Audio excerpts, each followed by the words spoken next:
গাড়ি ধরার কারণ হইছে আপনার গাড়ির ভিতর বসে ছিল ড্রাইভার, সার্জেন আইসা ড্রাইভারে ধাক্কা মারছে। ড্রাইভারে ধাক্কা মারার পরে ড্রাইভারের নিচে পড়ে গেছে। নিচে পড়ে যাওয়ার পরে ড্রাইভার তার বুঝতে পারে নাই, ড্রাইভার উঠটা সার্জেন ডিমাইট শুরু করছে। ঘটনা ঘটছে আপনার 9টা-10টার দিকে ফার্মগেট ওভারব্রিজের নিচে। কি কমু ভাই, সেটা তো আমরাও বুঝি নাই ভাই। এই বুঝতে পারে নাই দেখে এই পর্যন্ত গাড়িটা ডাম্পিং হইলো। আর যে পোলার লগে আতাহাতি হয়েছে সার্জেনের, ওই পোলায় তেজগাঁ থানায় আটক আছে। কারণ ওই যে শাস্তি, এটা ডাম্পিং 1200 টাকা ডাম্পিং হবে, প্লাস ওই আসামি আবার গিয়ে গাড়ি আনতে হইব। আসামি যতদিন খাটবো তারপরে বাইরে আপনার গাড়ি নিব। মানে আইনত নিয়ম যেটা আর কি, ছোট গাড়ি আর বড় গাড়ি নাই, মানে আইনত নিয়ম গাড়ি সার্জেন ধরলে ডাম্পিং হয়। নিষেধ বলতে কি ভাই, সরকার পদত্যাগের পরে তো এই গাড়িতে অনেকই চলে রাস্তাঘাটে। মেন রোডে তো প্রাইভেট কারের তেমন রিক্সা দেওয়া যায় বেশি। দিতে হইব ড্রাইভারে, দিতে হইব, প্লাস যদি মালিকে মায়া দয়া করে তাহলে মালিকও কিছু লইব। তার জন্য সিএনজিটা বাইন্দে নিয়ে আসছি। ওই সামনে সংসদের সামনে সিএনজি সাইড দিয়েছে, এরপর খালি গাড়ি আসতেছি, এরপর খালি গাড়ি পরে আমাদের আটকাইছে। এরা মূল জায়গায় আটকানা, মেন জায়গায় আমাদের ঢুকাই দিয়ে পরে আমরা আটকাই, এভাবে বিশৃঙ্খলাটা ভালো। কারণ মেন জায়গায় যদি আটকা, তাহলে আমাদের বাপের শক্তি নেই রিক্সায় আমরা মেন রোডে প্রবেশ করবো। কথা বুঝতে পারলেন?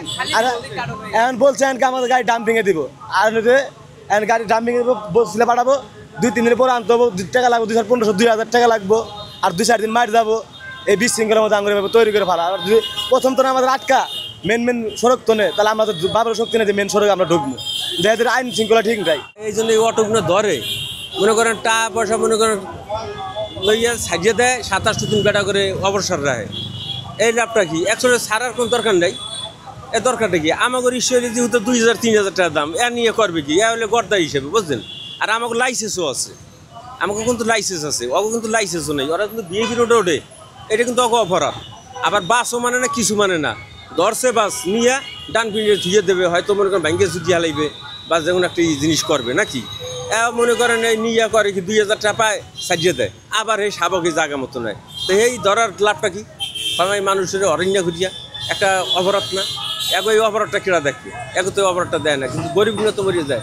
একটা কিস্তি ছাড়াই, লোন ছাড়াই একটা গাড়ি কেনে, একটা কেনে, এবারটা তো একটা দিয়ে ইয়ারে এখন এইটা চালায়, পেট চালায়, 2টা বাচ্চা চালায়, ঠিক আছে?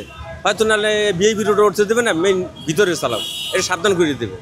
কিন্তু ওই নিয়ে একজন মনে করেন এই সাজিয়ে দেয়, তাই ধরার তো না ধরাই ভালো।